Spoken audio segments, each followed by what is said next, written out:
Pak Menteri, saya ingin matur, 2 tahun lalu saya duduk di sini bersama Prof. Rindit almarhum. Saya dengar Mas Iwan gini, ini bocah ngomong apa gitu loh. Karena saya belum paham. Saya baca 2 minggu kemudian, loh kok ada benernya. Jadi yang namanya penyakit degeneratif itu adalah semua penyakit akibat kegagalan regenerasi sel. Tidak sehari 2 hari, tidak serta-merta genetik. Kalau susunan, saya sebut saja ya, starchnya dari pisang, betul. Oat protein, dedek ada kan? Jenengan tahu dedek betul? Kuda tuh makannya apa? Sama dedek sama rumput. Lah kok nggak ada lemaknya kuda? Makanya makanan kuda sama Mas Iwan dicampur jadi makanan. Loh memang benar itu. Jangan ketawa dengan izin Pak Menteri ya. Karena begitu dapat proporsi karbohidrat, protein, lemak, asam amino, gliserol, free fatty acid yang betul, maka pelan-pelan komposisi seluler lanjut itu akan menjadi bukan degenerasi tapi menjadi, ya sudah, jadi kuliah Mas Iwan ini kalau di kedokteran 4 blok Bapak-bapak.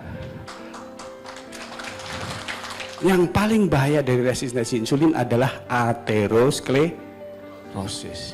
Disok pakai ring. Kalau ini ada pipa, tukang pipa macet, ringnya itu lebih besar apa lebih kecil? Lebih besar, pecah dong Pak. Ini pembuluh darah nih buntu, supaya lancar diapain? Di ringnya lebih besar apa kecil? Makin lama makin buntat. Jadi sama seperti gula, aterosklerosis kembalikan lagi dengan nutrisi seluler. Nggak usah mikir, udahlah. Ini rumusnya rumit, tapi isinya dedek, starch pisang, oatmeal, kolagen halalan toiban. Saya udah lihat pabriknya. Saya lihat pabriknya, sapi betul. Dan saya membawa Profesor Retnaningsih, Profesor TP di Unika, dekan. Itu baru percaya kalau Mas Iwan bisa bikin kolagen hanya dalam waktu 1 hari. Dia pernah sekolah di Swedia, bikin kolagen itu 14 hari. Jadi baik diabetes maupun aterosklerosis, urusannya adalah nutrisi. Nah itu namanya adalah alga gold. Nah kuliah Mas Iwan tadi, siklus Krebs, metabolisme protein, karbohidrat, asam lemak, itu dari 2 dosen yang berbeda Bu. Yang siklus Krebs saya, yang nutrisinya ini dosen gizi. Dan itu masing-masing 2 semester. Jadi 4 semester. Kalau di FK bayarnya 25 juta kali 4 semester. Nah, kepanjenengan diringkas Mas Iwan jadi 2 hari.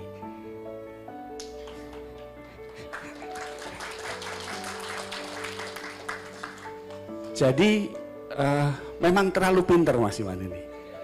Makanya kita, kemudian saya sepulang dari sini supaya ada objektivitas, saya baca. 2 bulan kemudian saya putuskan untuk menulis disertasi tentang anti kanker menggunakan alga tea. Jadi kesimpulan dari yang saya sampaikan bahwa alga tea itu memang bisa menekan proliferasi, bisa mendorong apoptosis atau bunuh diri sel dan mengganggu sinyal kanker. Itu benar adanya dan akademis. Saya sengaja pakai jas dokter bukan untuk gaya-gayaan. Untuk menyatakan ini ada dokter, pendidikannya sedang sekolah S3, menyatakan sesuatu yang akademis tentang satu temuan yang namanya alga tea. Tetapi dari yang saya temukan, selain menghentikan proses proliferasi atau perkembangan, yang kita heran, fungsi hatinya juga membaik.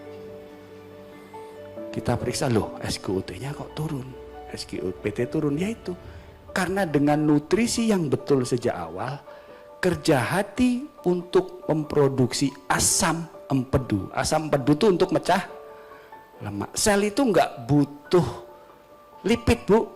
Sel itu butuhnya asam lemak dan gliserol. Nah, supaya jadi asam lemak gliserol butuh asam empedu. Kalau empedunya produksi terus, capek, SGOT, SGPT akan naik. Simple. Nah, daripada kita pusing mikir kuliahnya Mas Iwan tadi, ini sudah saya bilang, setidaknya untuk kanker proven, hard proof, keras buktinya.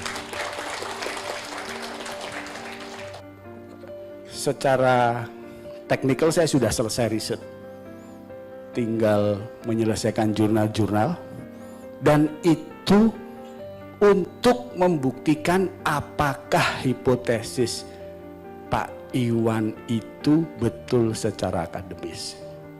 Kanker kolorektal baik di laki-laki dan perempuan itu kanker nomor 3 di dunia, kanker usus dan rektum. Nomor 2 di laki-laki itu prostat, nomor 1-nya paru. Di perempuan nomor 1-nya payudara, nomor 2-nya serviks seperti ibu saya. Tetapi kolorektal ini menduduki kematian kedua di dunia. Kenapa jadi masalah? Nah, ini boleh panjenengan kutip termasuk jurnal-jurnal dan profesor-profesor di belakangnya. Terapi standar yang ada saat ini di dunia tidak meningkatkan harapan hidup. Kalau Anda didiagnosis kanker kolorektal stadium 3 maupun 4, Anda bisa hidup 5 tahun lebih sehari, itu artinya dinilai pengobatannya berhasil. Besok mati sudah di luar kriteria. Nah, yang ketiga, ini adalah terapi utamanya 5-fluorourasil. Itu memang menekan pertumbuhan.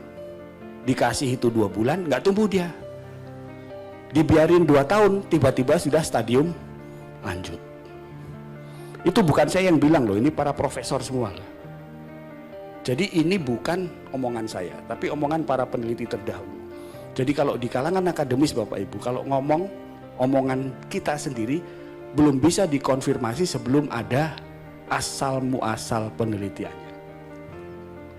Nah, terakhir 2017 Profesor Zhu Biuliang dari Cina itu menyatakan hampir semua obat kemo itu resisten, seperti tadi insulin untuk diabetes. Kalau Anda lihat kenapa orang-orang yang diberi kemo bukannya malah sembuh tapi cepat mati. Begitu kemo masuk ke sel, itu oleh stem cell ditendang lagi keluar.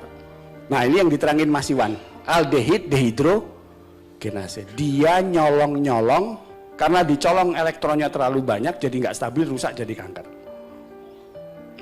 Yang ketiga, ada protein untuk melawan kematian sel secara alami. Jadi sel kita itu dalam kurun waktu tertentu mati, namanya apoptosis. Tapi kalau itu menyangkut kanker stem cell, mbok-mbokannya ya, sel punca atau tadi nanya stem cell, itu dia melawan bunuh diri sel, jadi sel-selnya nggak mati-mati. Yang keempat, diserang kemo, DNA memperbaiki diri, repair. Dan yang kelima, ada sinyal. Nah, itu sama juga Mas Iwan bilang, HP ada sinyalnya, ada manual sendiri. Sel kanker begitu juga. Insulin yang sudah resisten mau dikasih porsin babi, sudah haram, nggak sembuh pula. Dikasih sapi, orang sapi itu biasanya untuk bikin dendeng. Gimana untuk bikin insulin? Makanya begitu Mas Iwan menjelaskan ini 2 tahun lalu, saya baca. Kan perintahnya Iqra ya, suruh baca. 2 bulan nggak ketemu, baru bulan ketiga ketemu. Saya ketemu Profesor Riwanto, itu ketua perhimpunan bedah tumor, dengan Profesor Suharti, ketua KHOM, itu adalah tumor darah, leukemia, macam-macam. Kalau kamu berani teliti stem cell-nya, kamu nggak usah maju proposal. Maju saya. Dan baru bulan September kemarin, boleh saya rilis penelitiannya. Dengan adanya AT, kemonya tidak jadi ke luar. Nah, kalau ini berlaku di kolon, bisa juga berlaku di kanker payudara, bisa juga berlaku di kanker. Bukan saya yang bilang loh, yang bilang Prof. Ricci Vityani. Jadi yang namanya AT itu, dia bisa menghambat sinyal ini. Kalau sinyal ini diganggu, dia nggak bisa proliferasi, nggak bisa tumbuh. Kalau dia ditekan insulin-like, nah ini kanker loh. Tapi ada faktor protein yang namanya insulin-like growth factor. Insulin-like growth factor itu dihasilkan hati, dihasilkan makrofag tipe 2, dihasilkan juga oleh sel kanker. Jadi kalau insulin jenengan rendah, gulanya tinggi, itu untuk kanker jadi pupuk apa jadi racun?